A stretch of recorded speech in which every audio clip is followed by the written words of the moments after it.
Well, I'd like to say a few words about concentration today. Concentration practice, important aspect of meditation, and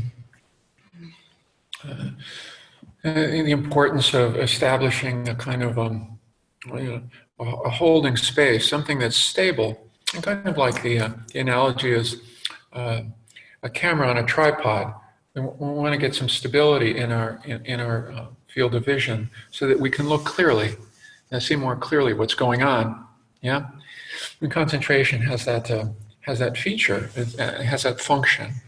That's the intention behind concentration. But there are really two functions in concentration. Two things that we're developing, cultivating. One is stability, constancy, and stability. That's the one we are mostly aware of.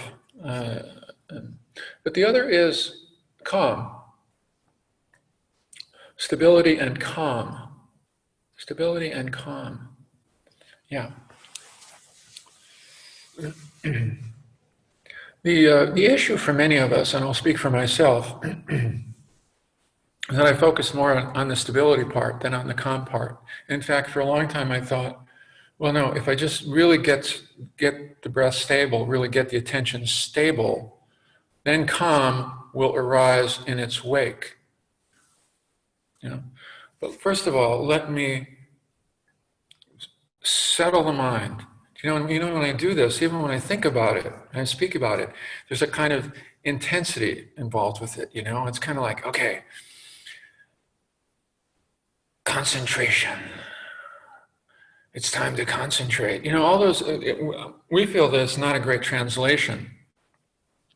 Now, the word concentration, because we have so many early associations to it. Concentrate, focus, pay attention, even childhood associations. Pay attention, you know? And it has to do with getting something right, you know? Probably you got something wrong. Pay more attention, you know, get it right. Those early associations. The translations that we like better, because they capture more of the calm side, which I believe is something that's underemphasized in most of our approach to concentration, is the calm side. The translations are tranquility and quiescence. Calming. And it's really a figure ground situation, but it took me a long time just to even appreciate this, you know, that it's just the reverse. If I can cultivate a little bit of calm, stability will come in the wake of that. Because now the mind, because calm feels good. And so the mind is not quite as likely to wander when there's some calm there in the practice. You know, it's, this would be a good place to alight for a short period of time, to rest. Now the mind stays. And for so long, I would play this game called, you know, capture the breath. It was about, okay, this is how it is. I've done many more complicated things than this in my life. Now it's just gotta get the breath, keep the breath, stay with the breath, stay with it. You know, and I'm exaggerating, but not really. This is how I approached concentration. It was about, and if anything, it was about getting more serious about it.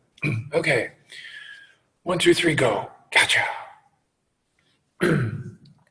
And now I'm aware of it. I wasn't aware of it then, but as I would do that, everything would start to lean in, the brow would furrow, the energy would start to constrict and tighten, literally as if I was trying to capture something and keep it there. You know? Ooh, where did that energy come from? Where did that voice come from? Yeah. You know? Oh. And then the breath would obviously slip away, of course. And then I would double down. Oh, I can't believe you got away again. It was really, okay, now I'm really going to get serious this time. Come on, man. You can do this. Be a sincere student. capture the breath. Do you know? Yeah. And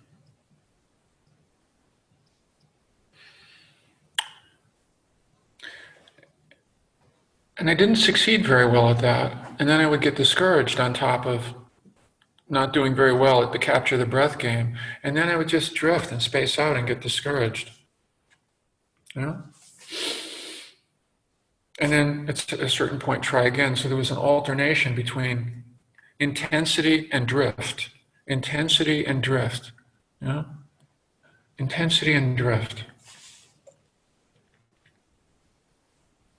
And these days, we think of it this way, that that for the practice to really take root and for concentration to develop, for that gathering of the energies, for the settling to happen, the practice needs to both make sense and feel good. And we don't transcend that part of our natures, that part of us that wants to move more deeply into homeostasis, the part of us that like water in the desert, wants calm, a little bit more calm. And the misunderstanding that the way to move more in a direction to calm is to try harder. It's like trying to relax, doesn't work. You know, you're approaching it the wrong way. And I say it's so obvious, something that's so obvious now that took me 25 years to really get. That's this simple thing. Yeah.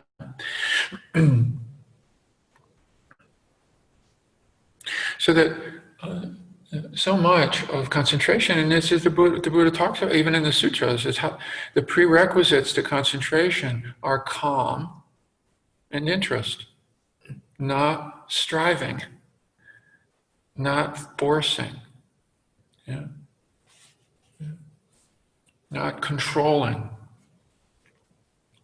And yet that's our style, that's our orientation for many of us, you know? Maybe not for you, for me, big time. Big time. It was about that. Yeah. And so all the metaphors, all the images that we will use in practice, when we work with you, play with you in these mornings, are about how to bring forth an attitude or an atmosphere of practice that has something to do with being present, but also has something to do with being present in a heartfelt manner, you know, in a calming manner, where the heart is also present in it, you know, where there's some caring attention. You've heard us say that many times. How do we get caring attention here? As if it's like, so concentration is like this, you know, like if I had a baby bird in my hands right here, right now, I wouldn't space out, right? If I had a fragile exotic flower in my hand right now, I wouldn't space out. It would be more like, oh, look at this. Look at this. Oh. And it's that quality that we want to begin to cultivate. And it's that quality that will lead to concentration, yeah, to the kind of settledness of mind that is the heart of concentration.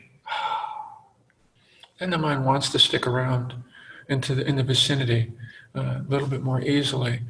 It's more of a natural kind of concentration that, again, we know sometimes when they're watching a sunset, etc., but not so much with the breath, not so much internally. Okay? Yeah. And for myself, I will often use an image. I'll play another game. It's a different kind of concentration game, though. You know, we like games. You know, it's helpful to find that we're playing in here. Okay, calm. I want to invite calm. How do I do that? I'll sometimes imagine, we'll do this meditation here in a moment, of as if there were, say, a candle flame that you were protecting in the wind, for example. Don't want it to go out, but it's not exactly panicky. You know, we don't want to get panic in there either. But it's like, it's more of that quality of protecting, of watching over with care, like, but delicately. You know, there's something delicate here. I don't want that flame to go out, you know, if I can help it. Yeah. As opposed to holding it in place. Yeah, the difference there. So partly it's noticing that tendency to hold in place as opposed to hold like this. Yeah.